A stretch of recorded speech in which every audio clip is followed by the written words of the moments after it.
Alors voilà. Euh,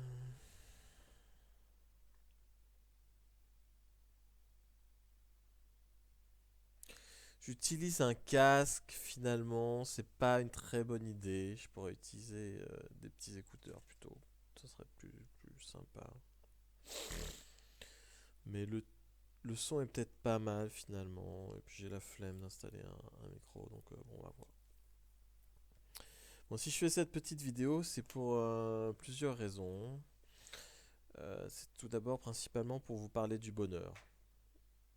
Alors, pour moi, le but de la vie, c'est d'être heureux.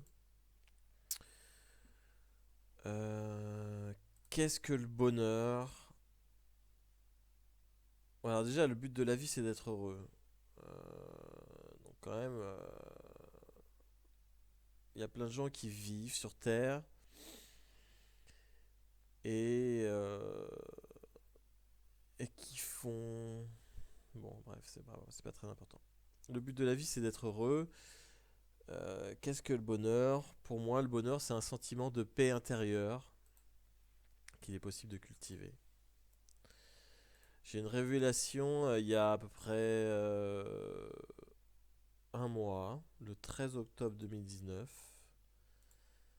Je me suis rendu compte qu'il est très facile d'être heureux tout le temps, quasiment tout le temps. Et que voilà, donc comme je dis, c'est très facile.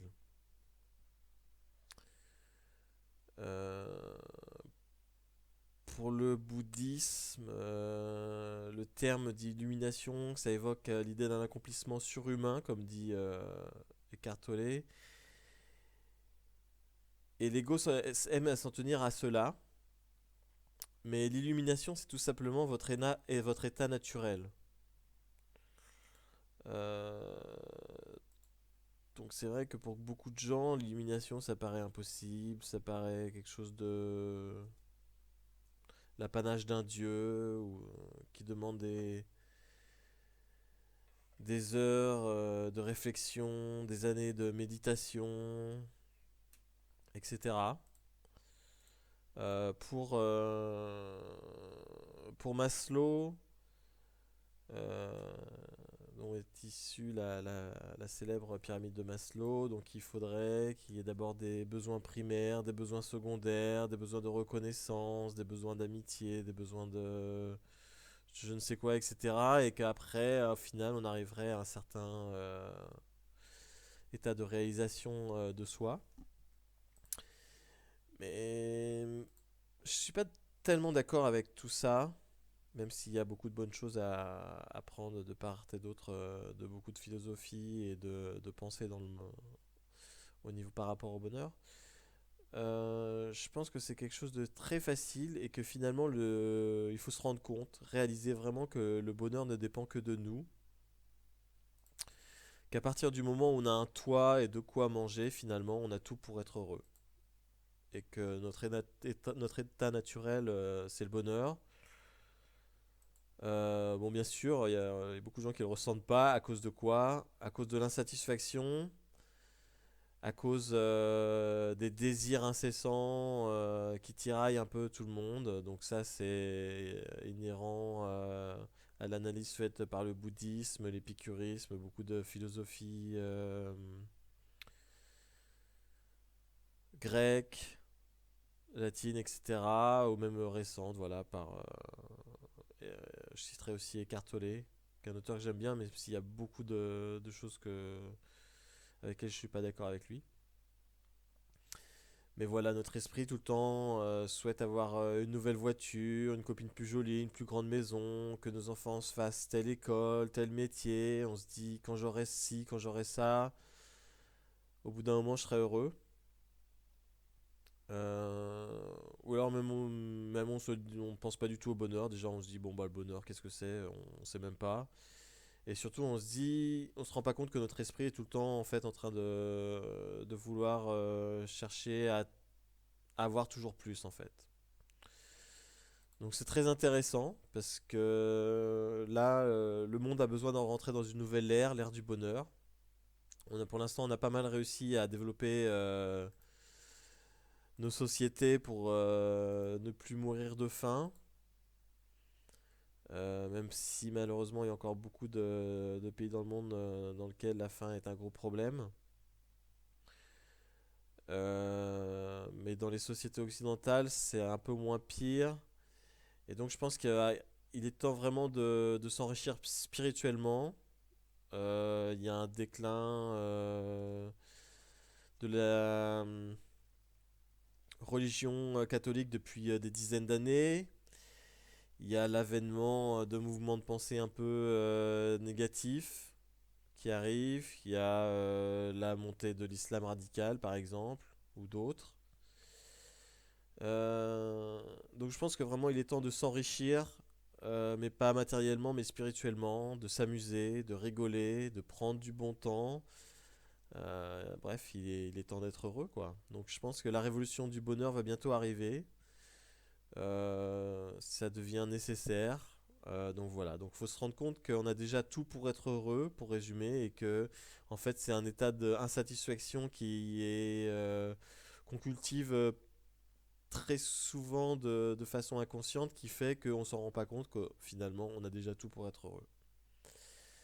Donc voilà. Euh, donc j'attends vos questions, vos remarques et vos critiques par rapport à cela. Déjà, j'entends qu'il y a pas mal de critiques qui peuvent arriver, qui vont me dire bah c'est bien beau ce que tu nous racontes, mais finalement ça fait des millénaires qu'on se rend compte de ça, et voilà, finalement t'apportes rien du tout de nouveau. Et je pense que c'est pas, je suis pas d'accord, parce que ce que j'apporte de nouveau, c'est ce que je me suis rendu compte, c'est que finalement c'est de se rendre compte du caractère très facile du bonheur. Bon, il y a déjà plein de gens qui ont évoqué ce caractère-là, mais je pense que c'est vraiment, il faut mettre une emphase, un accent sur ce côté-là. Et voilà. Donc, pour reprendre une phrase d'Eckhart Tolle que j'ai citée tout à l'heure, le terme illumination évoque l'idée d'un accomplissement surhumain, et l'esprit aime s'en tenir à cela, mais l'illumination, c'est tout simplement votre état naturel. Donc ça, je pense qu'il faut vraiment en prendre conscience, que le bonheur, déjà, il est en chacun d'entre nous. Comme j'ai dit, à partir du moment où on a de quoi manger et où on a un toit pour où dormir. Je vais continuer dans les citations du livre de Tolle, qui disait: le grand maître zen Rinzai avait souvent l'habitude de lever le doigt et de poser lentement la question suivante à ses élèves pour les obliger à se détourner de l'attention qu'ils accordaient au temps. En ce moment, que manque-t-il? Alors après, les conclusions qu'en tire Eckhart Tolle, je ne suis pas d'accord avec lui, mais bon, ça c'est pas très important. Mais ce qui est intéressant, c'est de se demander qu'est-ce qu'il manque, quoi. Est-ce que est-ce qu'on n'a pas un choix à faire? Est-ce on n'a pas à décider d'être heureux tout de suite maintenant? Ou alors on se dit, bon, on verra plus tard, et puis en attendant, bah, je vais toujours désirer avoir un ordinateur plus puissant, un nouveau téléphone, une nouvelle voiture, et puis en espérant que ça me procurera du plaisir, mais de façon totalement désordonnée, et surtout qui nous conduira à beaucoup de frustration, beaucoup plus de frustration que de plaisir. Donc je pense que voilà, il est temps de se poser la question vraiment, est-ce qu'on a envie d'être heureux? Euh, Et il y a une autre question aussi apparemment dans la tradition zen, toujours issue du même livre, qui dit: si ce n'est pas maintenant, quand alors? Et je pense que ça, c'est vraiment ça que j'ai compris, c'est qu'il est vraiment très facile de réaliser ça, de se dire, bah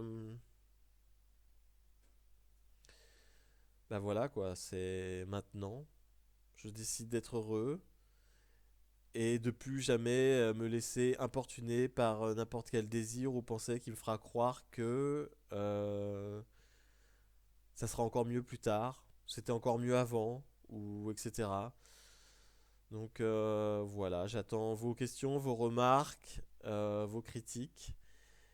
Et voilà, je vous souhaite d'être heureux et de vraiment réaliser que c'est très facile d'être heureux, et qui c'est juste de prendre compte en fait que c'est l'insatisfaction inhérente à nos pensées, à nos habitudes, etc., à nos désirs.